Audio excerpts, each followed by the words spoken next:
Hello મિત્રો, આજે આપણે અહીંયા બનાવીશું રાજકોટની ફેમસ રેસીપી એટલે કે તાવો અને ચાપડી. શિયાળાની અંદર સરસ મજાના વેજીટેબલ મળતા હોય અને કડકડતી ઠંડી હોય ત્યારે રેસીપી બનાવવાની ખૂબ જ મજા આવે છે અને સાથે સાથે ખાવાની પણ. તમારા ઘરે પણ જો ફ્રેન્ડ્સ આવતા હોય અથવા તો ફેમિલી ગેટ ટુગેધર હોય તો એક વખત આ રેસીપી ચોક્કસથી ટ્રાય કરજો, બધાને ખૂબ જ મજા આવશે. તો તેના માટે વિડીયોને એન્ડ સુધી જોતા રહેજો.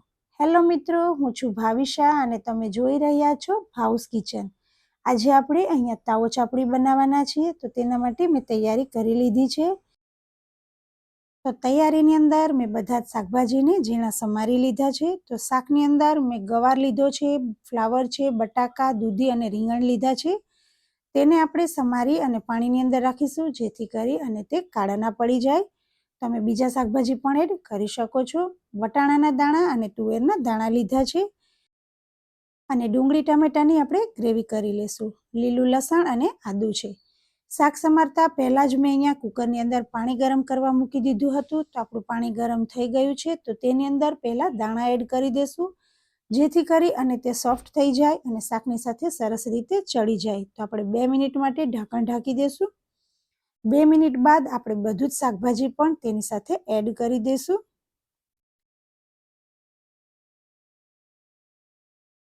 અહીંયા મેં બધું જ શાક એડ કરી દીધું છે અને હવે આપણે તેની અંદર 5 થી 6 વિસલ કરી લેશું.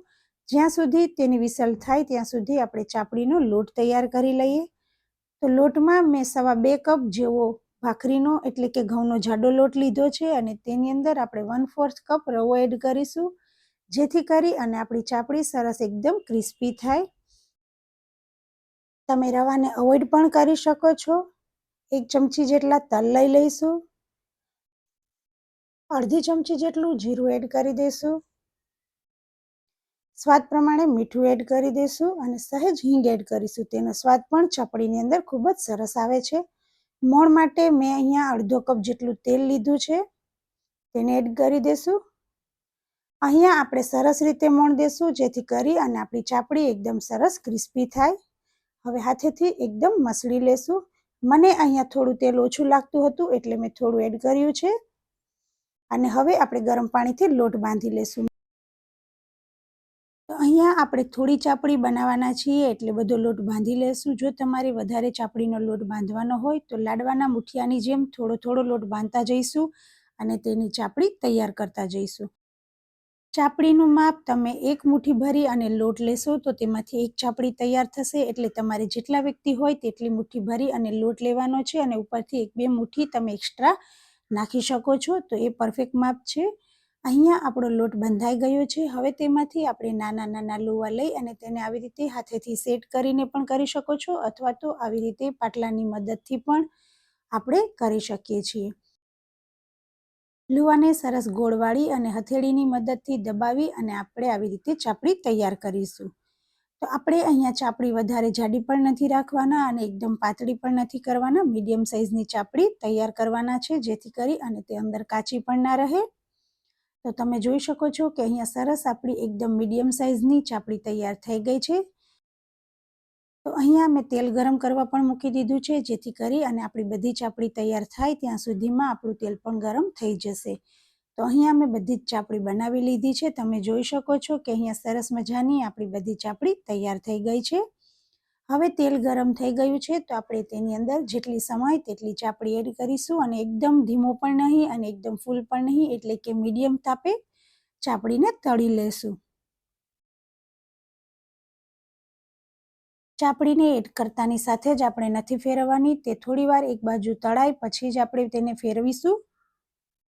તો અહીંયા આપણે શાક ગરમ જ રાખવાના છીએ માટે તમે જો અગાઉથી તૈયારી કરવા માંગતા હોય તો ચાપડીને તળીને પણ રાખી શકો છો જેથી કરી અને ગરમા ગરમ શાકની સાથે તમે તેને સર્વ કરી શકો.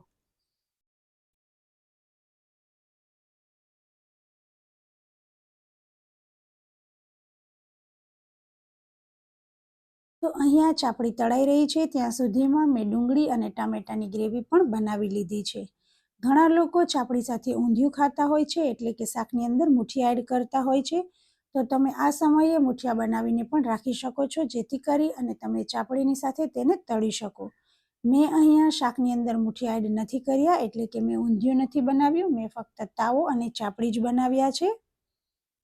તો તમે જોઈ શકો છો કે અહીંયા સરસ મજાની આપણી ચાપડી તળાઈ ગઈ છે.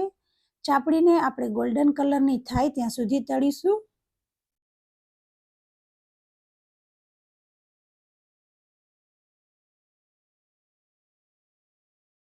અહીંયા સરસ ગોલ્ડન કલર આવી ગયો છે, તો આપણે તેને લઈ લઈશું અને આવી જ રીતે આપણે અહીંયા બધી જ ચાપડી તળી અને તૈયાર કરી લઈશું. તો તમે જોઈ શકો છો કે મેં બધી જ ચાપડી તળી લીધી છે. તો હવે આપણે શાક બનાવીએ.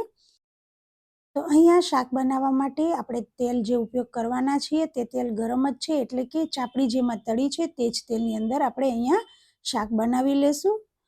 તો શાક અહીંયા આપણે જ્યાં સુધી ચાપડી બનાવતા હતા ત્યાં સુધીમાં સરસ મજાનું બફાઈ ગયું છે, તમે જોઈ શકો છો. આની અંદરથી મેં વધારે નહીં, એટલે કે અડધા ગ્લાસ જેટલું જ પાણી કાઢી નાખ્યું છે. અને હવે તેને હાથેથી થોડું હલાવી અને પ્રેસ કરી લેશું અને પછી તેને વઘારી લેશું. તો અહીંયા આમાંથી આપણે થોડુંક તેલ લઈ લઈશું.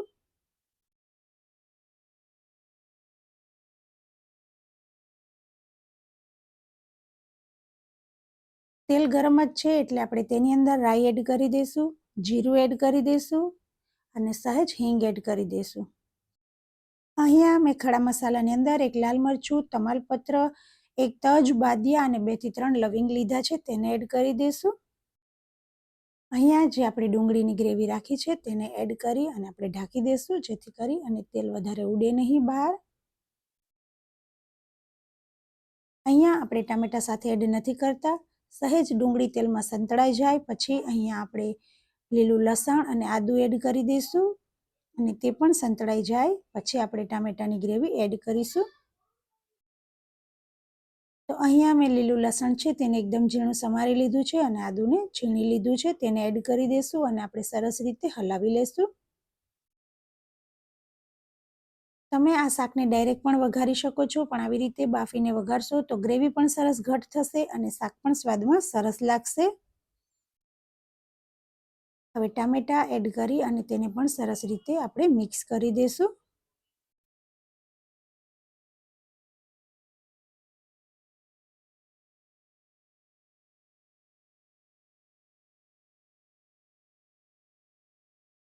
અહીંયા ગ્રેવી સરસ મજાની સંતળાઈ જાય એટલે આપણે તેની અંદર મસાલો એડ કરીશું.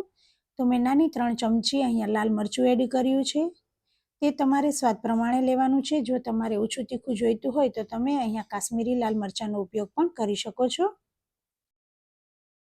5 ચમચી જેટલી આપણે અહીંયા હળદર એડ કરીશું. ધાણા જીરું છે તે 2 ચમચી લીધું છે, તેનો સ્વાદ પણ શાકની અંદર ખૂબ જ સરસ આવે છે. સ્વાદ પ્રમાણે મીઠું એડ કરી દઈશું.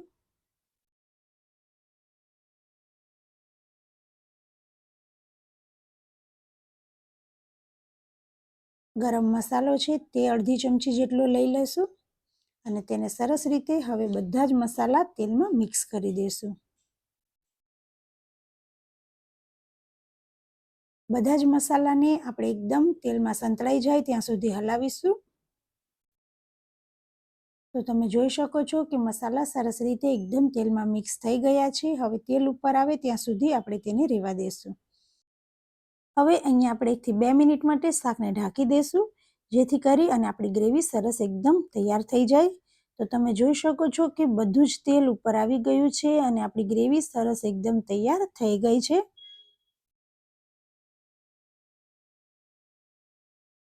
તો હવે આપણે અહીંયા બાફીને તૈયાર કરેલું શાક છે તેને ગ્રેવીની અંદર એડ કરી દઈશું.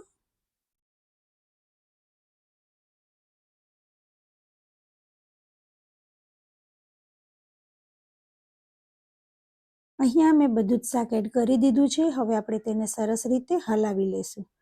તો અહીંયા આપણે કોઈ પણ શાકનું પરફેક્ટ માપ નથી લેવાના. તમે વધારે ઓછા પ્રમાણમાં લઈ શકો છો. તમને જે શાક વધારે ભાવતું હોય તે વધારે અથવા તો ના ભાવતું હોય તે શાક થોડું ઓછું લઈ શકો છો. અને ટામેટા ડુંગળીની ગ્રેવી પણ તમારે જે પ્રમાણે જોઈતી હોય તે પ્રમાણે તમે લઈ શકો છો. પણ આપણે જે અહીંયા લીધું છે તે બધું પરફેક્ટ માપ થઈ ગયું છે. તો તમે આ રીતે લઈ શકો છો. મેં આ ચાપડી તાવો 4 થી 5 વ્યક્તિ માટે બનાવ્યો છે, તો તમે પણ આ માપથી બનાવી શકો છો. તો અહીંયા શાક આપણું સરસ તૈયાર થઈ ગયું છે આપણે તેની અંદર વધારે પાણી એડ કરવાનું છે, પણ આપણે પાણીને ગરમ કરીને એડ કરીશું. તો મેં અહીંયા પાણી ગરમ કરવા મૂકી દીધું છે. પાણી ગરમ થઈ જાય એટલે આપણે તેની અંદર થોડું પાણી એડ કરીશું. તો જ્યારે પણ પાણી એડ કરવાનું થાય ત્યારે આપણે ગરમ કરીને જ એડ કરીશું, ઠંડુ પાણી એડ નહીં કરીએ.